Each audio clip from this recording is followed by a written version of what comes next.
पन तो दूर नहीं किया ना। अगर उसके रहने की व्यवस्था, उसके खाने की कर दो, तो जो यहाँ गरीब जनता है, जहाँ झुग्गी वहाँ मकान कर दो। अभी दिया ना 1000 कुछ मकान उन्होंने चाबी सौंपी है, तो ये बुनियादी सुविधाएं होती है। जब चुनाव आया तिनको याद आ गए, चुनाव आया, चुनाव तो हर महीने किसी न किसी टाइम रहता ही है।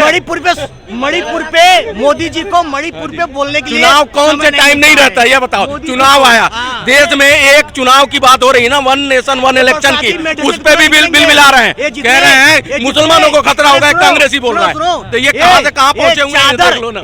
अरे भाई साहब, इन लोग कंबल कुटाई हो रही है, चादर ले जाके चढ़ाएंगे और ये हमको आपको लड़ाएंगे। ये चादर जाके 10 साल से ये चादर वाली बात, चादर भेज रहे हैं, 10 साल से चल रही है सरकार, यहाँ तीसरे टर्म में पहुंच गई और ये अभी भी वही रोना रो रहे हैं। और ये आंसू है कि भैया 99 सीट वाला ही प्रधानमंत्री क्यों नहीं बना देते। ये जो है वो डिमांड कर रहे हैं कि राहुल गांधी को बना देना चाहिए, जो देश से बाहर रहते हैं ज्यादा टाइम। हाँ, इस समय देख लो उनकी क्या स्थिति है। भैया एक मिनी बस में इनके सांसद आ जाएं, ये इतनी बड़ी पार्टी थी, 250-300 सीटों क्यों गई और क्यों जनता जिता? जो जिता रही वो मूर्ख बता रहे हैं कि वो जनता बेवकूफ है जो तीसरी बार लेके आ गई। अरे भाई साहब, बैसाखी पे ये मकर संक्रांति, अरे सुनो, कांग्रेस रहित रही ना। अभी आप सोचो, बैसाखी पे कांग्रेस मकर संक्रांति आने दो, तो वेंटिलेटर दिल्ली पे की रही है, सरकार देखो सांसें ले रही तो थी। ठीक, मोदी जी 400 पार कर रहे थे ना, 400 पार कहेगा, 400 पार। अरे इनको कुछ पता नहीं है, ये जो बातें कर रहे हैं ना, इनको जमीनी हकीकत कुछ पता ही नहीं है। 400 पार, 400 पार बोले थे ना, क्या हुआ 400 पार का? देखा, ये वो कह रहे हैं कि इनने बोला था फर्स्ट डिवीजन, सेकंड डिवीजन क्यों आ गया? हम तो फेल हैं। तो फेल वाला कह रहा है सेकंड डिवीजन क्यों आ? पास तो हो गया वो तो उसकी सरकार बन गई, छोड़ दो, तुम नहीं। 38 पार्टियों के साथ इनका गठबंधन है। इनकी कितनी है? इन्होंने 30 पार्टियों को लेके, 36 पार्टियों को लेके 200 पार्टी 99 पे और 44-54 पे सिमट रही है। अब इंडिया गठबंधन आज ये हालत है, एक दूसरे को नहीं मार के हटो ना जी, एक दूसरे को गिरा रहे हैं। अपना दल इनके पार्टी के उत्तर प्रदेश में जो सरकार में मंत्री है वो करे मुझे जान का खतरा है। ये जाके पढ़ो, नॉलेज है नहीं। अरे भाई साहब, मंत्री खुद ने बोला, आपने देखा नहीं?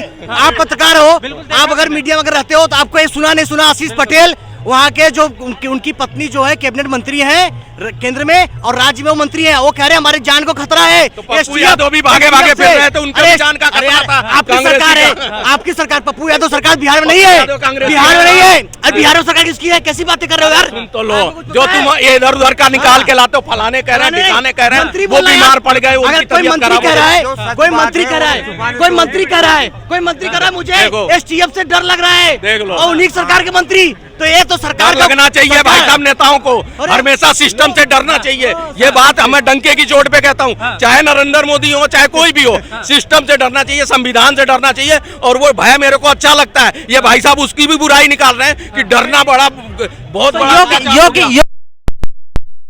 बुलडोजर चला रहे हैं, जबकि कोर्ट ने मना कर दिया।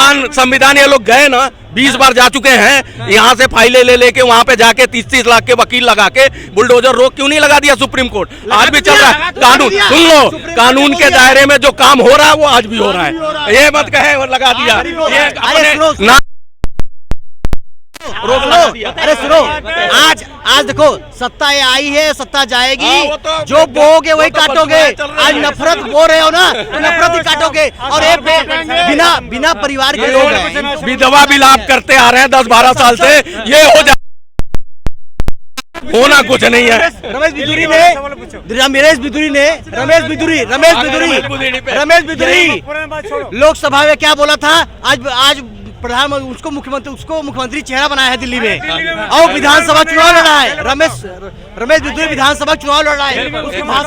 उसका भाषा देखो, एक महिला के दिल्ली के मुख्यमंत्री के बारे में इतनी घिनौनी बातें बोल रहा है, जो उसकी भाषा देखो, वो कहां से कौन से शिक्षा ले रहा है। अब देखो, एक मेरा नाम चौबे है, मैं भी पंडित हूँ। मैं ये पूछ रहा हूँ कि इनको बड़ा बुरा लगा रहे, घोर ये मर गए अपने कंबल में मुंह डाल के।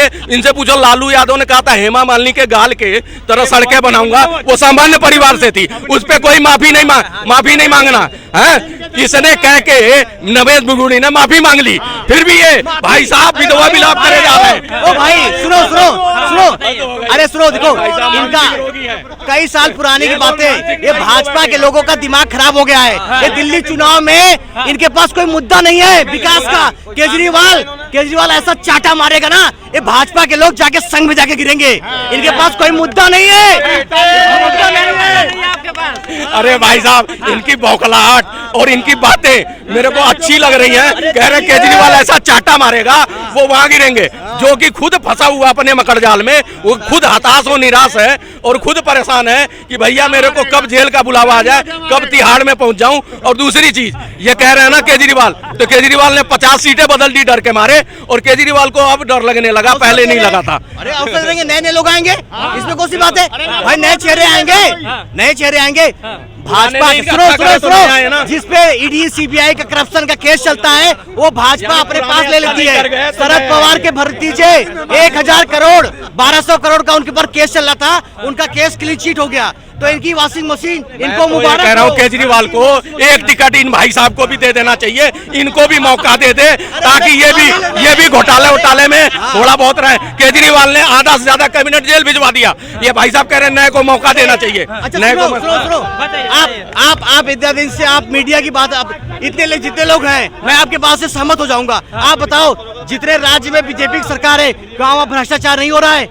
शरद पवार का भतीजा अजित पवार पुराना नहीं, आज सरकार में डिप्टी सीएम है। महाराष्ट्र में सरकार किसकी है? कांग्रेस की है, भाजपा की ना। अगर भ्रष्टाचारियों के खिलाफ अगर लगाम लगाना चाहते हो, 1 लाख आरोप लगा दिए जल्दी और एक सुनने को तैयार नहीं है।